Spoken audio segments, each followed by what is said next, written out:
Je, unajua ni jambo gani linaloua ndoto za watu wengi kuliko kukosa pesa?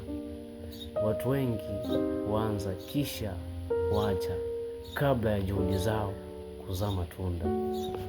Niligundua hilo kwa njia ngumu.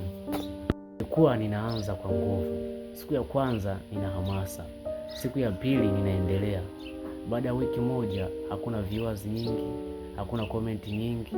Ninaanza kujiuliza, labda hii sio kwa ajili yangu. Huenda na wewe pia umewahi kupitia hali kama hii. Tatizo si kwamba hatuna uwezo. Tatizo ni kwamba tunataka matokeo ya haraka kuliko kasi ya kujifunza. Tunapanda mbegu leo, natamani tuvune kesho, lakini ujuzi, brandi na uaminifu hujengwa kwa muda mrefu.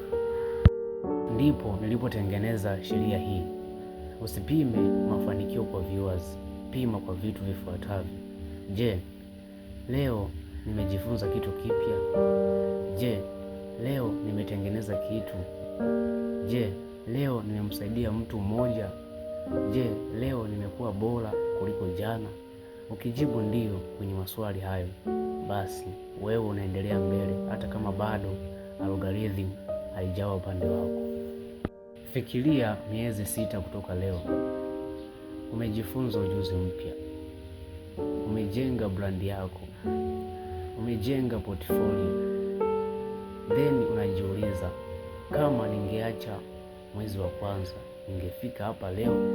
Jibu ni hapana. Mafanikio mara nyingi huja kwa wale ambao wanaendelea kufanya jambo sahihi hata kama hawaoni matokeo. Ni ndoto gani uliwahi kuiacha katikati? Andika kwenye maoni, kisha ni follow. Usikose episode inayofuata. Thank you.